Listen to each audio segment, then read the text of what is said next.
कि श्याम सुंदर नंदगांव में है और राधा रानी बरसाने में। अब श्याम सुंदर को तड़प हो गई है बस, क्या मुझे मिलना ही है बस राधा रानी से। अब कैसे मिलूं? समय तो शाम का हो गया है, वहां तक जाऊंगा, वहां तो इतने पहरे होते हैं उनके बरसाने के महल में। और मैं जाऊंगा लड़का बन करके, तो लड़कों को तो अलाउ नहीं करेंगे अंतपुर में।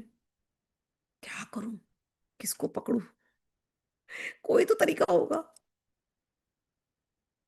फिर उन्होंने नंदगांव से बांसुरी बजाना शुरू करी।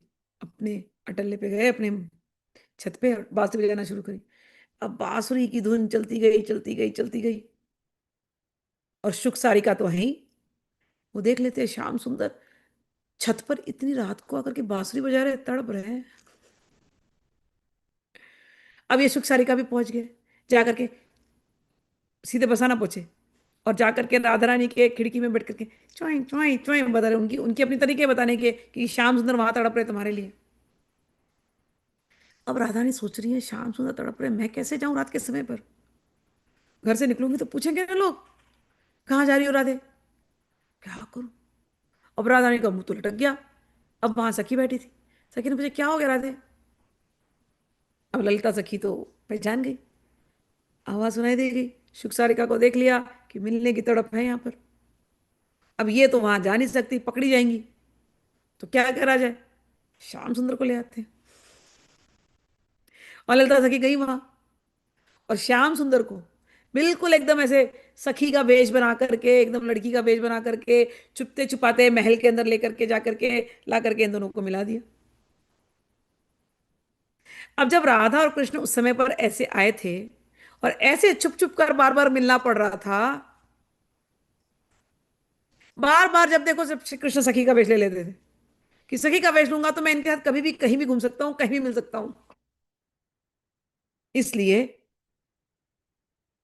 वो हरिवंश जी बनकर के आ गए कि अब मैं सखी के वेश में रहूंगा, सखी भाव में ही मैं रहूंगा।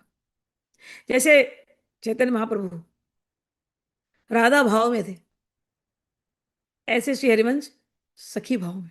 श्री कृष्ण ही सखी का रूप लेकर के श्री हरिवंश बन करके आए। तो यहां पर कह रहे हैं पहले वे वंशी वादक बने, फिर श्री कृष्ण के सुख के लिए उनके सहचरी बने, और राधा चरण प्रेम रस का बिल्कुल भौरे के जैसे पान करने लगे।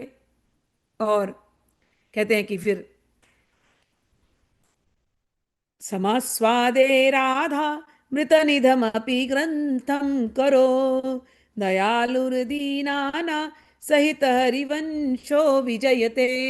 और जो उन्होंने राधा चरणामृत ली, राधा प्रेम रस सुधा जो उन्होंने लिया, वो हमको एक सुधा निधि के रूप में ही, चतुरासी के रूप में सारी लीलाएं हमको उन्होंने दे दी। हम जैसे दीनों पर कृपा करने वाले ऐसे जो श्री हरिवंश जी हैं, जो कृष्ण रूप में प्रकट हुए, राधा सुख हेतु सखी रूप में प्रकट हुए, श्री कृष्ण सुख हेतु सखी रूप में प्रकट हुए, श्री राधा रानी के चरणों के मधुकर बन करके, उस अमृत का पान कर करके उसको फिर हम लोगों को उन्होंने वैसी का वैसी दिया।